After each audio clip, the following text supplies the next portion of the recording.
Single phase और three phase में क्या अंतर होता है, आज हम इस वीडियो में बात करेंगे। सिंगल फेज और तीन फेज की सप्लाई में काफी अंतर है। हमारे घरों में आने वाली सप्लाई सिंगल फेज की होती है क्योंकि हमारे घर में इतने बड़े उपकरण नहीं होते कि जिन्हें थ्री फेज की सप्लाई की जरूरत पड़े। थ्री फेज की सप्लाई की जरूरत बड़े बड़े उद्योगों में पड़ती है जहां पर बड़ी बड़ी मोटरें और ऐसे उपकरण चलाए जाते हैं जिन्हें चलने के लिए बहुत ज्यादा पावर की जरूरत होती है। हमारे घर में सामान्य पानी के पंप में जो मोटर लगी होती है वह 0.5 HP या 1 HP तक की होती है जो कि सिंगल फेज में आसानी से चल सकती है। लेकिन अगर हमें कहीं पर 5 HP की मोटर चलानी है तो इसके लिए हमें 3 फेज की सप्लाई की जरूरत पड़ेगी। क्योंकि हम सब जानते हैं मोटर जब स्टार्ट होती है तो उसे बहुत ज्यादा पावर की जरूरत होती है। इसीलिए ज्यादा बड़ी मोटर के लिए 3 फेज की सप्लाई की जरूरत पड़ती है। थ्री फेज की सप्लाई में 3 तारें होती है जिनमें सप्लाई भी अलग अलग होती है। हम सिंगल फेज को सीधे थ्री फेज में नहीं बदल सकते।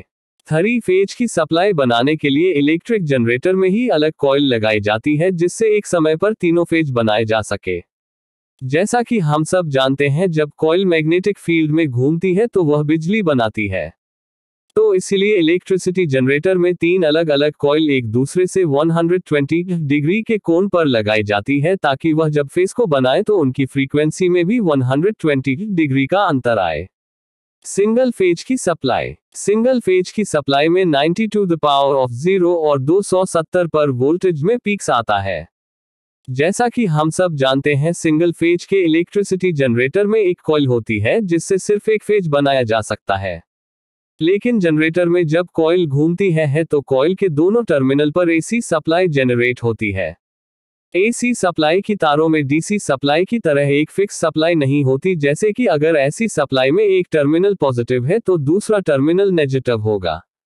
लेकिन ऐसी सप्लाई में हमें दोनों टर्मिनल पर पॉजिटिव और नेगेटिव सप्लाई मिलती है जिसे हम रेक्टिफायर की मदद से डीसी में बदल सकते हैं। तो ऊपर आप देख सकते हैं कि जब कॉइल का ए टर्मिनल मैग्नेट के एन पोल की तरफ होता है तब उसमें नेगेटिव सप्लाई आती है और जब वह एस पोल की तरफ होता है तो उसमें पॉजिटिव सप्लाई आती है। इसी प्रकार एसी सप्लाई की तार में हमें पॉजिटिव और नेगेटिव सप्लाई देखने को मिलती है। थ्री फेज की सप्लाई। 3 फेज की सप्लाई में इलेक्ट्रिक जनरेटर के अंदर 3 कॉइल लगाई जाती है और यह कॉइल एक दूसरे से 120 डिग्री के कोण पर लगाई जाती है। जब कॉइल एक दूसरे से 120 डिग्री के कोण पर सेट की जाती है तो उससे बनने वाली एसी सप्लाई की फ्रीक्वेंसी में भी 120 डिग्री का अंतर देखने को मिलेगा। जब पहला पेज पीक वोल्टेज पर होगा तो वह 120 डिग्री पर होगा और ठीक पहले फेज के बाद में दूसरा फेज जब पीक वोल्टेज पर होगा तो वह पहले पेज से 120 डिग्री के बाद होगा और ऐसे ही तीसरा फेज 120 डिग्री पर पीक वोल्टेज पर होगा। थ्री फेज की सप्लाई को बनाया जाता है। हमारे घर में आने वाली सप्लाई सिंगल फेज होती है लेकिन हमारे शहर में ये हमारे गांव में आने वाली सप्लाई थ्री फेज की होती है। फिर उन तीनों फेज को अलग अलग गलियों या सड़कों के आधार पर बांट दिया जाता है ताकि किसी भी एक चीज के ऊपर ज्यादा लोड ना आए।